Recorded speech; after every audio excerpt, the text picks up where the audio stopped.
welcome back. I wanted to take a few minutes here to talk about the American Revolution, the actual conducting of that conflict. Also, get into the governing dynamics that were beginning to emerge during wartime, but also take some time to elaborate on the post war efforts to govern this new country, the United States of America. Um, so, what we'll do here is just talk about the Continental Congresses that have been convened to try and organize a colonial kind of a unified front among the colonies to protest British policy, and then also follow that up with the actual outbreak of war itself, the major turning points in the war, and then talk about the Articles of Confederation and the Constitutional Convention in 1787 and ratification in 1789. That give us the form of government we know today. So last time, in the lead up to the Revolution, the American Revolution itself, there were a series of acts, a series of codes put into place to try and raise taxes on the colonists to pay for the previous war, that being the French and Indian War, so that the British, could pay off the war debt that they had accrued in helping to defend the colonies, their colonial possessions in North America. Relations continue to deteriorate, particularly in Boston, in Massachusetts, which was really becoming a hotbed of colonial protest. And as a result, Boston itself was locked down. I mean, it was essentially a police like presence governed by martial law in many respects, if not all respects. The colonies, when this began to happen and began to be kind of intractable and perpetual, the 13 colonies began to try to organize more of a unified response. Massachusetts wanted to kind of reach out to the rest of the colonies for help, trying to create common bonds, for the injustices that they considered were being exacted upon them. And so, in many respects, the colonies themselves were trying to organize themselves not only politically, but also engaging in debate over the potential for military responses as well. In September of 1774, all colonies, with the exception of Georgia, elected representatives to meet and develop a unified response to, again, British policy. This was as a sign of solidarity to the hardship and suffering that the Bostonians were enduring, basically. This convening of these delegates was known as the First Continental Congress. It numbered about 56 delegates in total, and it basically succeeded in doing four things. First and foremost, it declared the policies that Britain was putting forward, like the Coercive Acts, among others, to be unconstitutional. Unconstitutional in the eyes and under the terms of the English Constitution. And I stress that because even at this late date, and on the eve essentially of the American Revolution, the colonies, many members of this, First Continental Congress, and many constituents across the 13 colonies still considered themselves to be British citizens.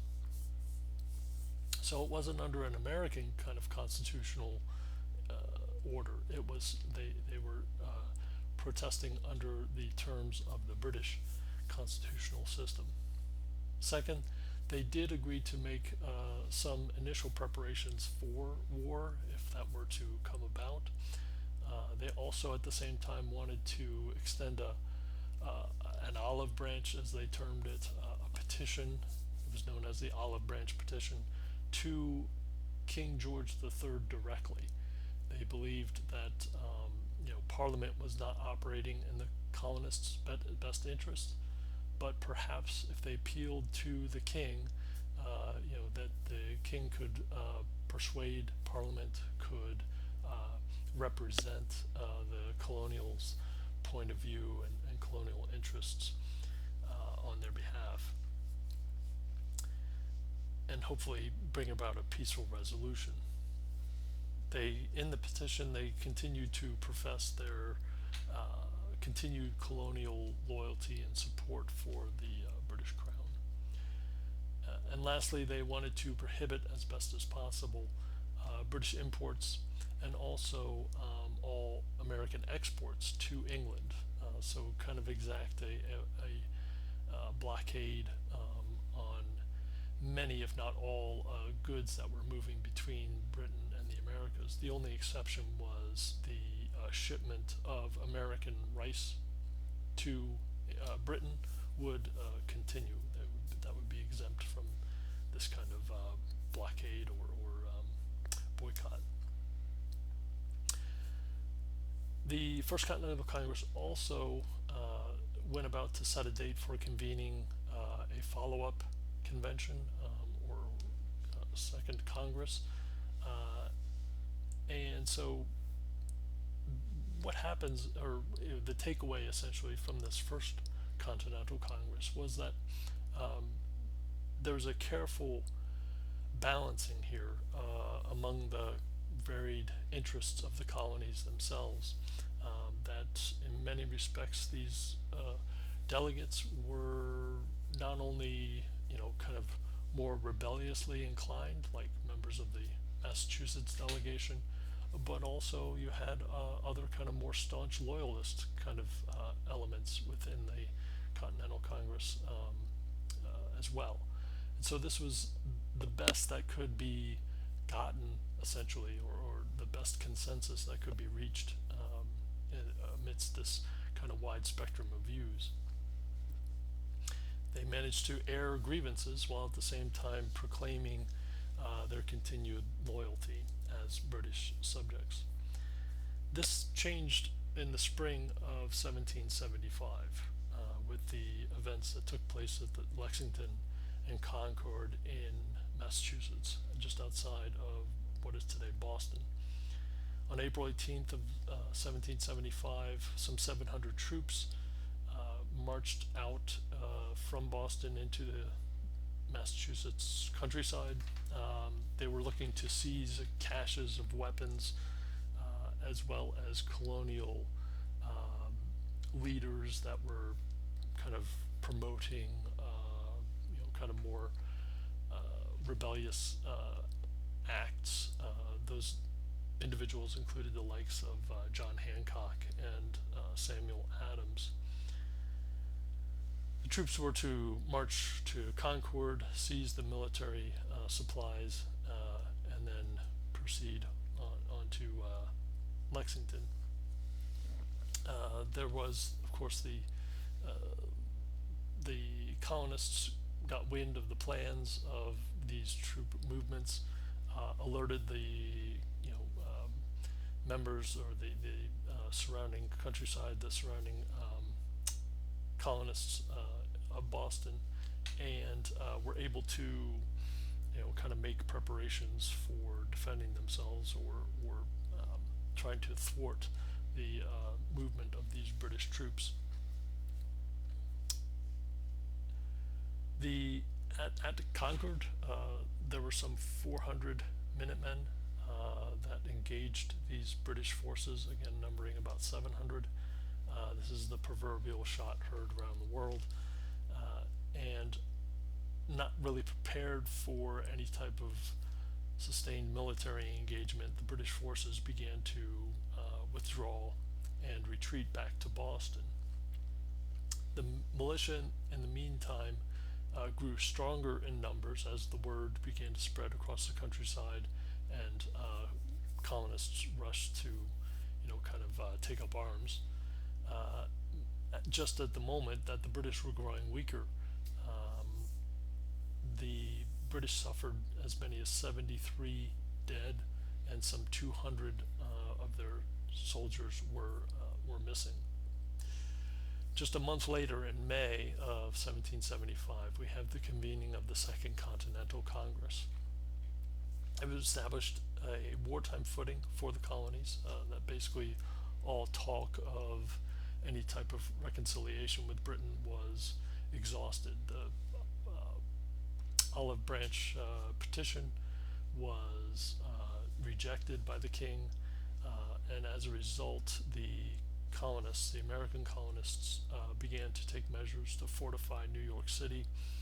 They called for recruiting and equipping some 12 companies of riflemen, of troops from primarily drawn from Virginia, Pennsylvania, and Maryland.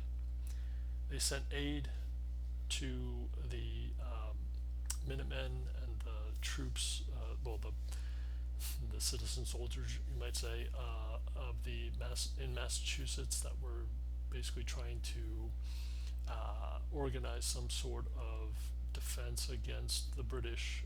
They were trying to essentially cut off British forces and encircle them in Boston itself. That didn't work too well initially, but as we'll see in just a moment, it did begin to become much more effective in the early stages of what happened in this American Revolution. The Second Continental Congress also established their own currency, issuing some $2 million worth, or continentals is what the money was called, some $2 million worth of notes. They also formed a coalition between northern and southern colonies. One of the best examples of this is when, on June 15th of 1775, while the Second Continental Congress is still convened, they delegate General George Washington to become the commander of the Continental Army, taking command over these 12 regiments that were to be organized and outfitted. This is a political maneuver as well as a military one. General George Washington was one of the few members of the colonial delegation that had military experience. He was a Southerner. He was from Virginia. He was a plantation-owning slave owner. So he represented in some respects and could identify with a Southern mentality. In the South, the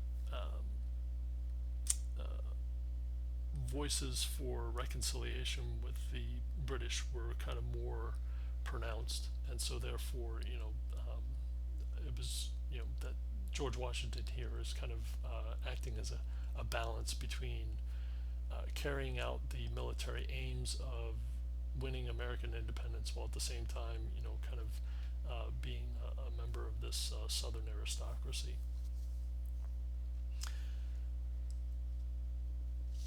Early on, in May of 1775, and just as Washington was on the eve of being proclaimed the commander of the Continental Army, there were military activities that were taking place.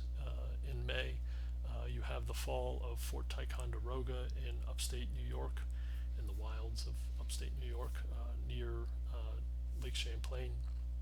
A band of wilderness warriors known as the Green Mountain Boys, led by the likes of Ethan Allen and Benedict Arnold, managed to seize control of the fort, largely intact, force the surrender of the British garrison there, and seize all the military hardware and supplies that were located within the fort itself. And this included, most significantly, the heavy guns, the heavy cannon that were, arrayed to defend the fort itself.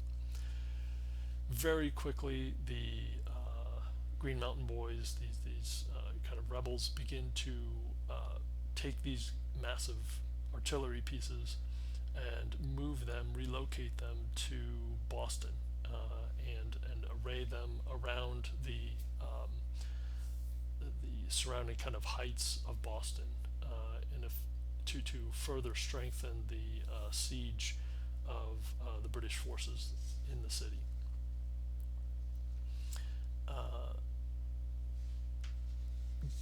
In the Battle of Bunker Hill, in June of 1775, we have the British trying to break out from Boston. It They managed to seize the ground that they had, identified as pivotal, but this came at a very high price. Some 42% of the attacking British forces were either killed or wounded.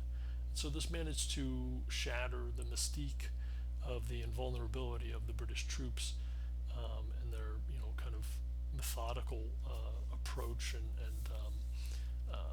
supreme discipline in taking objectives. So this was even though in defeat, the colonists managed to come away with a heightened sense of confidence in their abilities. Also,